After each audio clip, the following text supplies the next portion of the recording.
Hi there, this is Space Nuts, where we talk astronomy and space science. My name is Andrew Dunkley, your host. Good to have your company. This is our Q&A edition, where we take audience questions and we chop them up and throw them out because we don't know the answer to anything.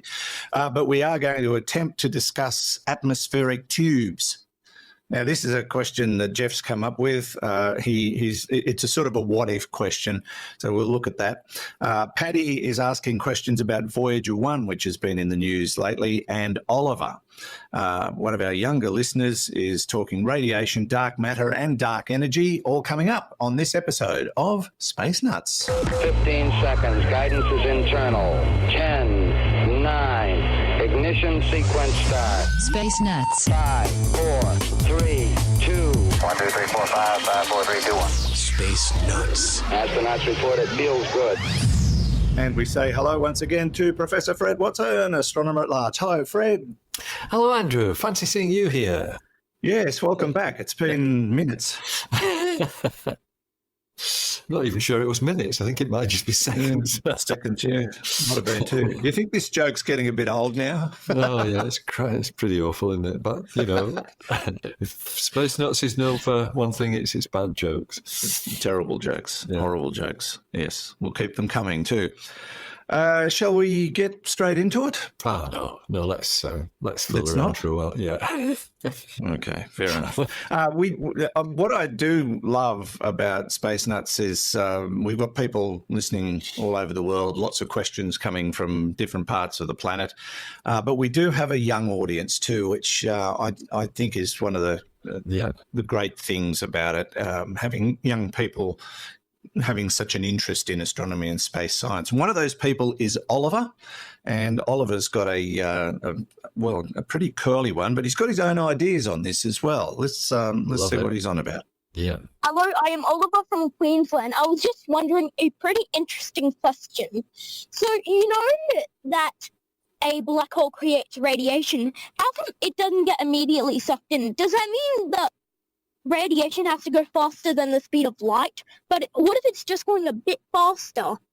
But what if black holes actually create dark energy? That would actually solve a lot of things. And if dark energy, what if that combines with matter particles and that creates dark matter? I think that would make a lot of sense.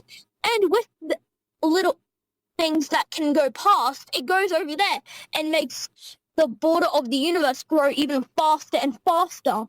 And when it grows faster and faster, the reason it goes faster and faster, I know I'm saying faster and faster a lot, but what if it goes faster and faster because there's more space for the radiation to not collide with other matter particles so it can go to the border of the universe quicker?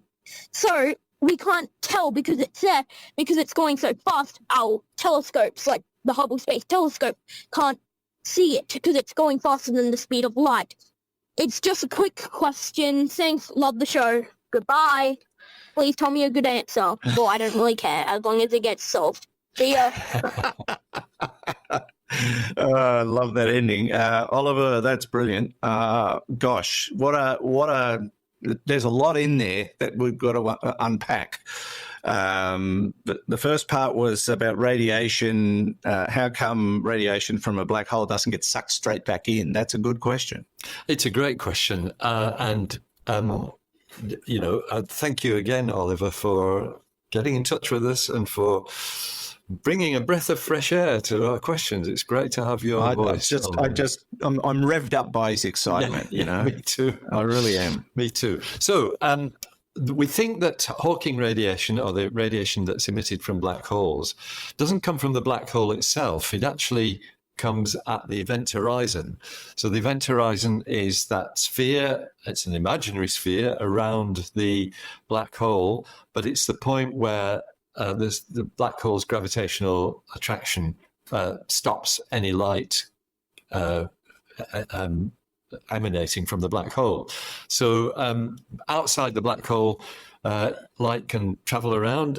Inside the black hole, it can't, because it just gets pulled back in. Sorry, outside the event horizon, light can travel around. Inside the event horizon, it just gets pulled back in. And we think Hawking radiation, well, it seems to be the case that it's formed by what we call virtual particles, basically coming into being and disappearing again. And they come into being in pairs. And if one of the pair is inside the event horizon and the other one isn't, then the one that's outside the event horizon gets away and can travel because it's not within the region where the speed of light isn't enough to get away from the black hole. I hope that makes sense. But that's why the Hawking radiation doesn't just get pulled back in, and it is electromagnetic radiation. It is a mixture of the different wavelengths. It's probably pretty low energy, and we have never detected it, but the theoretical basis is sound enough that we are pretty sure that it exists. Okay, and it's what leads, by the way, to the evaporation of black holes. It's an energy loss from black holes that over billions, many billions, perhaps tens of billions of years, the black hole will evaporate and disappear. Okay. Sorry, Andrew. Sorry. So that's one part of his question. Yes. He goes on to ask about a black hole being the reason that dark energy exists. Now, there are some theories and studies going on that suggest this. That's right. We've covered that. And I keep meaning to relook at that paper just to work out what the mechanism is. But there is certainly a view.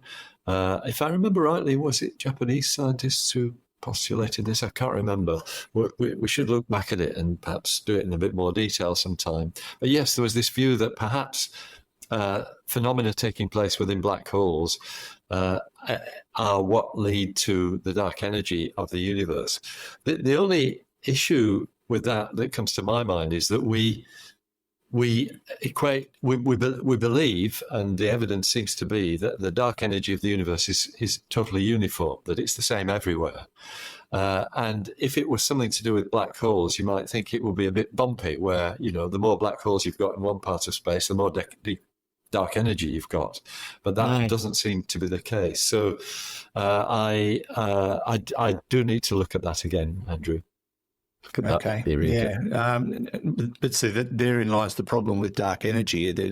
We keep coming up with new theories, new ideas, new problems associated with those new theories and new ideas, and it just keeps going around and around and around. In our last episode, there was the question came up as to how the galaxies and galaxy clusters can possibly exist as they are if there isn't a dark matter halo big enough to cover it. So have we got our thinking wrong? Well, I don't know. And then Oliver goes on to ask if dark energy could, as it moves through the universe, affect particles and become dark matter. Could there be a relationship between the two, even though by name they're not actually very accurate or much of a relationship at all? Their names they're both called dark something, and that's probably where the similarity ends. Yes, that's what I'm getting at. They're very different in their nature. And yes, it's a good point. Oliver talked about, there being more space in the universe as the dark energy makes it expand, and things can travel to the boundary of the universe more rapidly. We don't actually know if the universe has a boundary or not. We suspect it may not have. It may be infinite. The boundary that we can see is a horizon, the cosmic microwave background radiation, which is what blocks our view beyond, so that we don't see the more distant regions of the universe. The universe might be very big indeed. The bit that we can see might be quite small in comparison. So, and faster than light travel, Einstein's theory holds true that in space itself, nothing can move faster than light. Space itself can, and probably did during the period of inflation, and it may do again if dark energy keeps on accelerating the expansion of the universe, so that one day the universe is so big that some things that emit light, it never gets here because they're being carried away faster than the speed of light by the space itself, but not the light moving through it. So interesting questions there. I do like your thinking, Oliver, and I hope as time goes on we might hear from you again. Oh, that'd be lovely. Oliver, thanks very much for getting in touch with us. And yes, don't lose that youthful enthusiasm ever, because it is such a ray of light, and I really appreciate hearing from you. This is Space Nuts. Andrew Dunkley here with Professor Fred Watson. Roger, you're loud and clear here also. Space Nuts.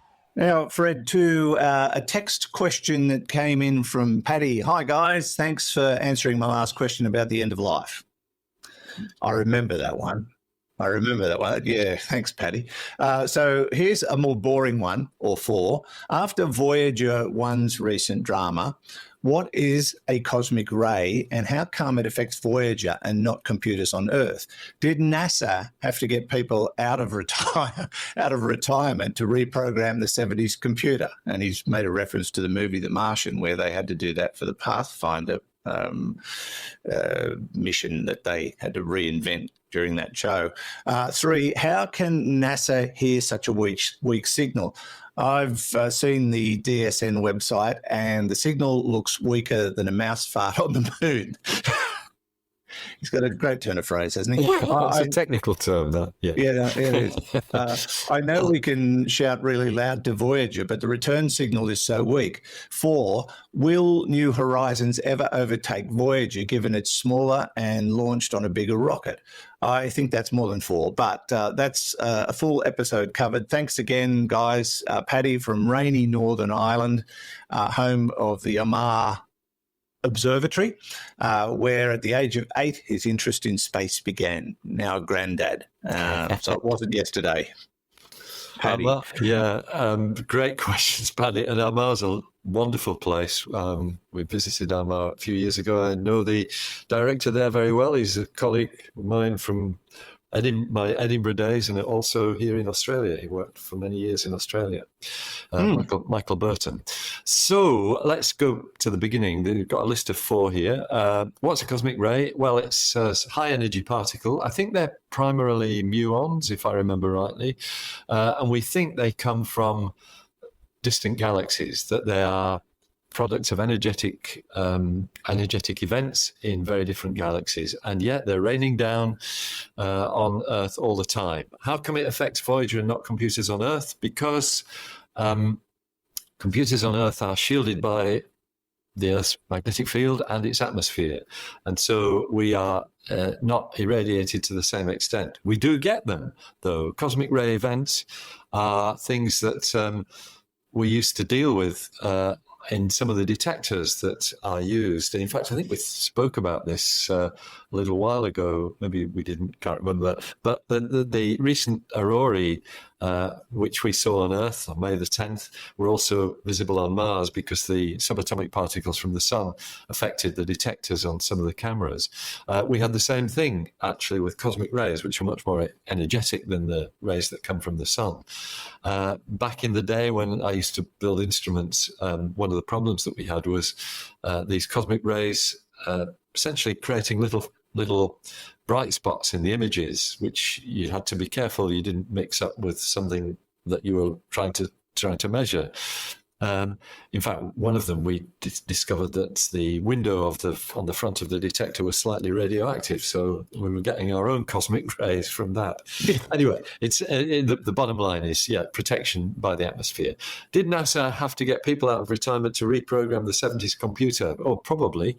It happens to us a lot. We, certainly the Australian Astronomical Observatory, where I used to be astronomer in charge, that's a long-lived observatory, celebrates its 50th anniversary this year, and so some of the original programmers are still around. They're retired, but they are occasionally called in when there are problems. So it almost certainly happened with NASA too.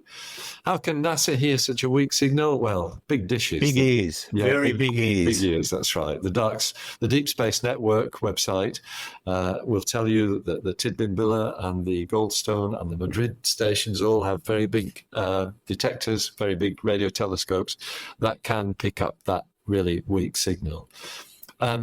Number 4 of Paddy's questions: will New Horizons ever overtake Voyager, given it's smaller and launched on a big rocket? And the answer is no. You can very easily find the numbers on the Heavens Above website. They've got a page on spacecraft leaving the solar system, and the first thing you see is that the one that's going fastest is Voyager 1 at 16.933 kilometers per second relative to the Sun at present. New Horizons, on the other hand, 13.675 kilometers per second, so slower and not as far away. So Voyager 1 is always going to be the most distant object, the most distant human-made object. It will always have that status. Unless it hits something and New Horizons doesn't. And well, the odds of you never know. It might hit something. My guess is it'll go on forever because space is so big. Yeah, maybe. Might get captured by It's further down the street to the chemist, but it's yes, big. That's right. Space is big. That's right. And what was there? Was there another one? No, I think what's that's his page? Is that it? That's it. Yes. Thank you, Paddy. Yeah, fantastic questions. But yeah, well worth asking because Voyager has been in the news because they've had some technical issues, but they've sorted them out. So that might be where they drag back the old retired 1970s computer programmers with their tape cartridges and things like that. Yeah, those are the days. It's like that's right. Yeah, technology's taken the fun out of everything. Back in the day of tape and vinyl, gosh, working in radio was such a joy.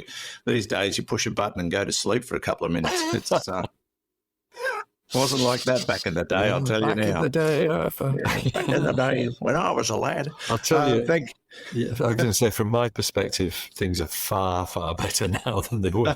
It's certainly a lot easier until something breaks. Thank you, Paddy. Space nuts. Now to our final question, Fred, and this one comes from Geoff. Hi guys, I'm Geoff from the Isle of Wight, down on the UK coast. I love the podcast, by the way, boys. My question is, if you had a magic pipe, for argument's sake, a metre wide diameter, and this pipe is totally indestructible, but it doesn't weigh anything.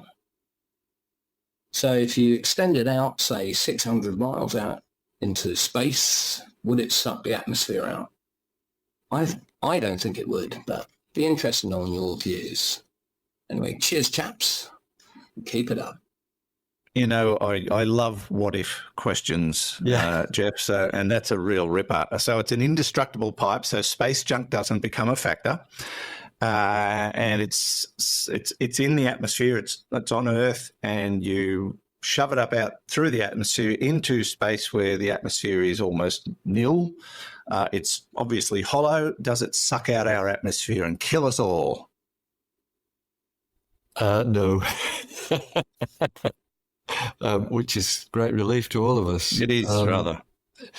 So the reason why is that the atmosphere in the tube just feels the same gravitational pull as the atmosphere everywhere else. So the pressure at the bottom of the tube is always going to be the same effectively as the atmospheric pressure. It might vary slightly. If the tube is sealed so that you can't get leakage of air in at the bottom, then it won't be subject to quite the same atmospheric pressure changes that the outer atmosphere does. But it basically is still the atmosphere, and it's still bound by the gravity of the Earth. So, it won't leak away. So it won't have any effect at all. You can't even roll Jaffas down. So if you're thinking about checking that out, building a tube from the Isle of Wight up to 600 kilometres, don't worry, it's not going to leak away. It'll be a big chimney. Yeah. That would be but the smoke would eventually back up, wouldn't it? It wouldn't get out into space. Well, if it was a chimney, that's correct. It would do what it does on Earth. It would just continue to rise as long as it was warm, and then it would just contribute to the general mass of the atmosphere in the tube. Indeed. All right. So you were right, Geoff. You didn't even need to ask the question because you knew the answer, but that's okay. I love these types of questions, the what-if questions. By the way, if you do have a question for us, don't forget to visit our website where you can click on the AMA link and send us a text or audio question, or click on the Send Us Your Questions button on the right-hand side of our homepage where you can leave an audio question. Don't forget to tell us who you are and where you're from. We really do love to know where you're at.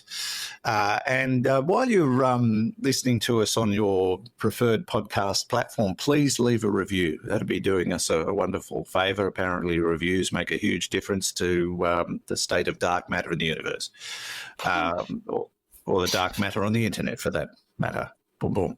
Yeah, we love your reviews. We really appreciate them. And Fred, and thanks to Geoff, Paddy and Oliver for contributing today. Keep the questions coming. Fred, we're done for another day. Thank you so much. Sounds great, Andrew. And we'll catch up again soon, I hope. I hope so too. Yes. Maybe today. Maybe tomorrow. Who knows? Maybe next week. Yeah. See you then.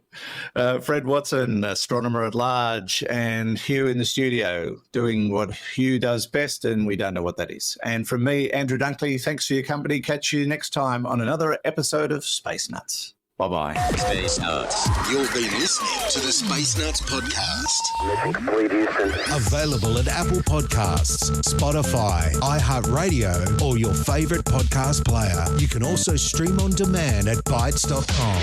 This has been another quality podcast production from bytes.com.